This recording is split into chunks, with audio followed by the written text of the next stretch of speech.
Hello everybody and welcome to my review of volume number 2 of Asari Endou's light novel series, Magical Girl Raising Project. Now for the first time I'm kind of breaking my usual tradition. I was supposed to be reviewing Infinite Dendrogram volume number 3. That'll probably be posted on Sunday. Let's just say it was a little easier for me to read a physical book the last couple of days, so in order to keep up with my usual review pace, I figured I would just sort of break with tradition and I would read this one. So now this book, of course, is following on the heels of volume number 1. There will probably be some minor spoilers for volume number 1 because it's really hard to talk about this one in any kind of interesting context without at least comparing it in some ways to what happened in the first volume. Now, of course, the original volume of Magical Girl Raising Project was a self-contained story. It featured a number of magical girls who were all operating within sort of the same sort of general city area, basically being told that there are now too many magical girls and they basically have to eliminate one another in order to scale back. And, well, it's pretty much a battle royale, right? Which is a kill or be killed. And, one girl stands above them all. It was magical girls killing magical girls. Yeah, it was some pretty grim, dark stuff. I did enjoy the first volume. I would say one of the things that was maybe a complaint about it was that on the one hand, the pacing was so fast that the book just breezed through, which on one hand was good because it never felt boring. But on the other hand, you really didn't feel that you got to know the girls very well. There was a couple that, of course, stood out, but other than that, most of them, were just window dressing to cause a lot of damage and then to die. Now, this volume is, of course, picking up after volume number 1. So it is a sequel, and it is a new group of magical girls. And in this particular case, instead of them being in a city and having a competition, they are instead summoned to what is termed a game world. Now, it is set up very much like a game, like a typical type of RPG, but we're told it's basically magic, which, we know magic exists, obviously. So, you have to suspend your level of belief on this one even a little bit more, because, of course, it does a whole thing where time works differently. So they're in the game for 3 days, but in reality, like in their real life, it's over within a second. Like I said, it's done with magic as opposed to a VR MMO helmet type of thing like we see in a lot of other type of light novels. Basically, these girls are summoned to this game against their will, and they're told that this is to test out a new training module that will be used in order to train and challenge future magical girls. The one catch that kind of they all end up discovering eventually is that if you die in this game, you die for real. So all of these girls, of course, now realize that they seem to be pretty much trapped in this situation, and their only choice is to defeat the game so that they can be freed from it. Now, there's a couple of contrasting points with this volume that contrast with volume 1 that made me enjoy this volume a little bit more, actually, than the original book. Now, I can forgive you for thinking to yourself that, really, how can you make this much more different? It's a bunch of magical girls and they're going to die terrible deaths. It's just different setting as opposed to a city. Well, yes, but it's different. And actually, it's different in a good way. In volume number 1, because the rules of the game were very obvious from the outset, the girls, you knew when they came face to face, they were going to fight. And you knew that probably one of them was going to die. And the girls' intentions toward each other were very, very obvious. We knew who the bloodthirsty girls were. We knew who the girls that didn't want to die and didn't want to fight were. We knew all of those things. Everything was really upfront and out in the open. Even in terms of the intentions of the person that was kind of masterminding the whole thing, we knew why they were doing it too. So there wasn't a lot of mystery to the first volume. It really was just a no holds barred magical girl killing magical girl kind of book. But this one is not like that. In this one, the girls are put into this game. And in the game, they don't necessarily have to kill each other. They don't necessarily have to steal from one another. There's all sorts of ways that they could conquer this game without any single one of them sustaining any kind of real injury. And yet, girls start to die in mysterious ways, and in ways that are almost inexplicable. And there's really no idea about why the game has been created the way it has. We do have chapters where sort of the mastermind behind the whole game, it really doesn't tell us much about who they actually are, but we start to get a sense of maybe what their motivations are, but it's still left very vague.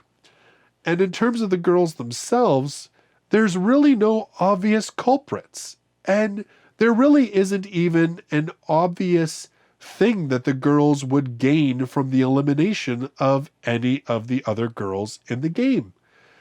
So this one has a lot more of a mystery element to it. This whole, what is the motivation of the person that's the mastermind? Who is the traitor among these magical girls? What's the purpose for all of this? Why are they doing the things that they are doing? Why were these girls even summoned? Because these girls are from different areas. There's sort of a bit of a subplot with one girl trying to sort of discover who these girls actually are in real life. Initially, she does this to try and determine if they had actually died for real. So you do get this idea that these girls are from all over Japan at the very least. So it's not like they even as magical girls are operating in close proximity to each other. And that was kind of what we had seen in the first book, was that the girls worked, actually a lot of the girls worked together to accomplish tasks. Even if they didn't work together, they at least had some knowledge of the girls in the area. But in this one, most of these girls are complete strangers to each other. Not all of them, but the vast majority are. So it's really not even clear why they were the ones to be picked, whether there was a reason behind it, or whether it was just random.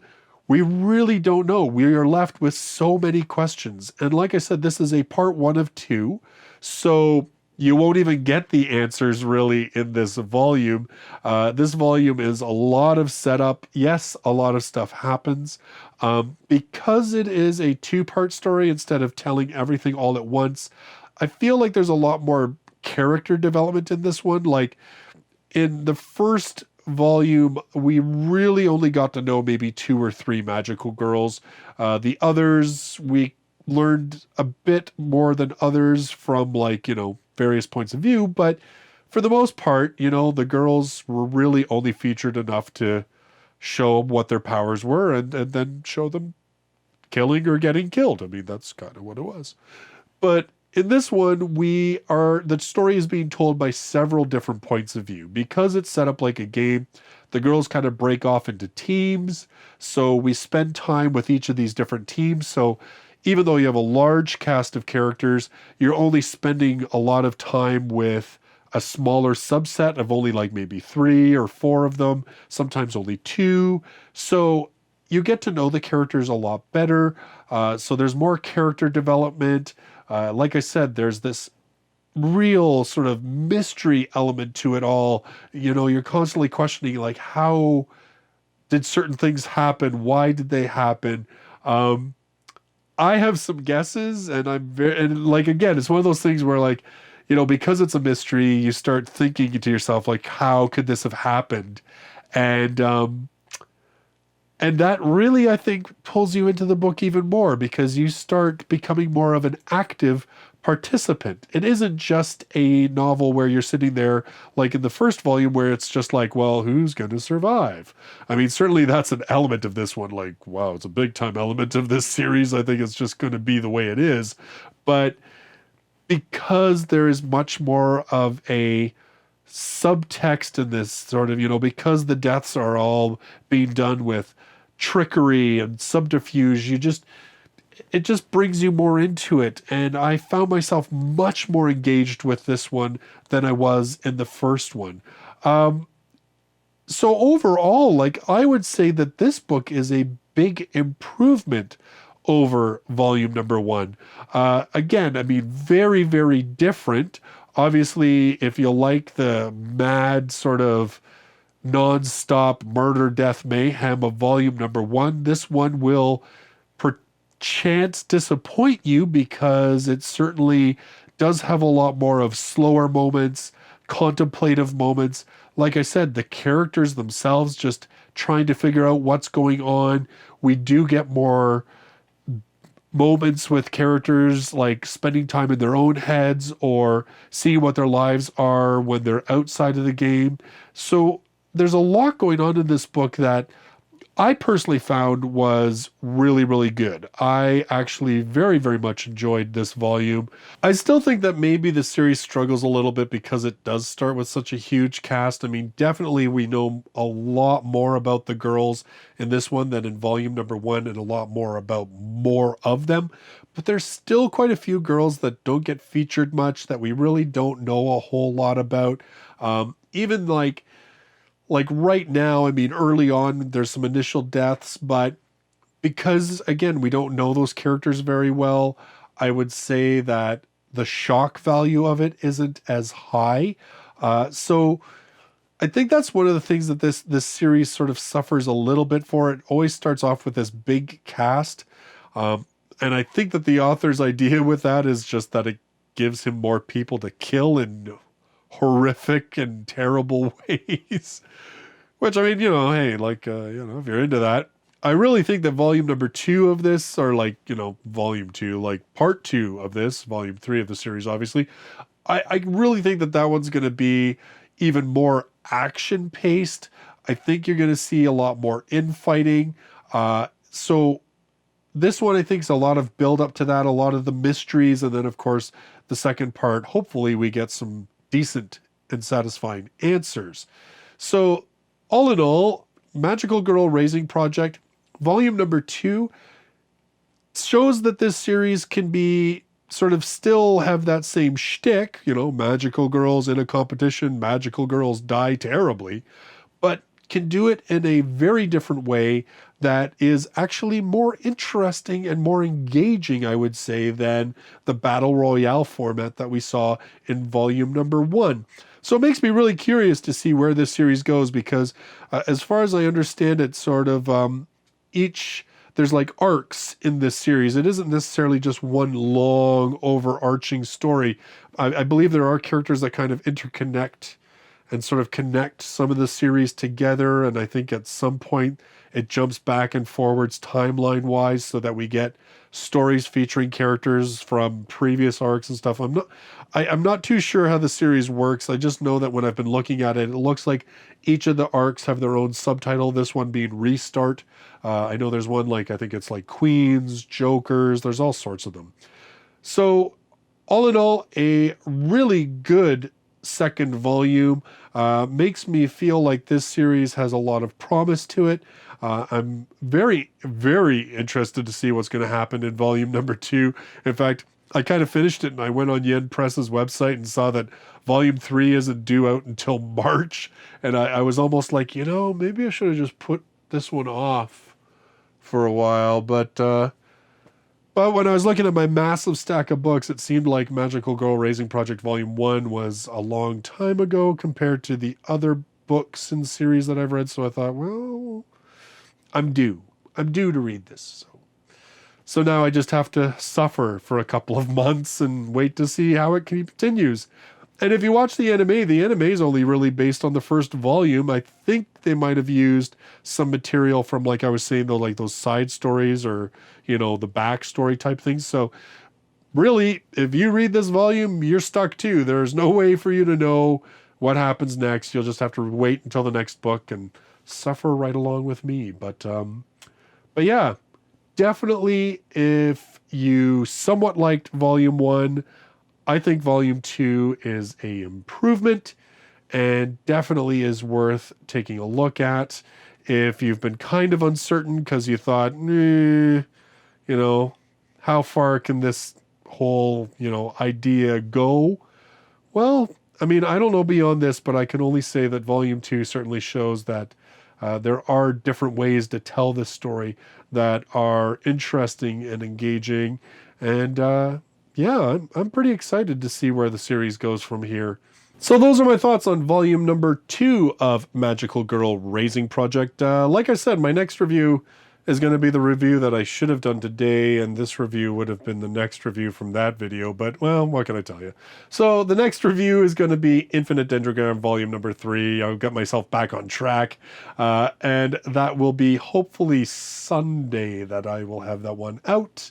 I've got a whole bunch of videos I need to record over the next couple of days, and of course it's holiday season and all that jazz, so it's going to be a busy time.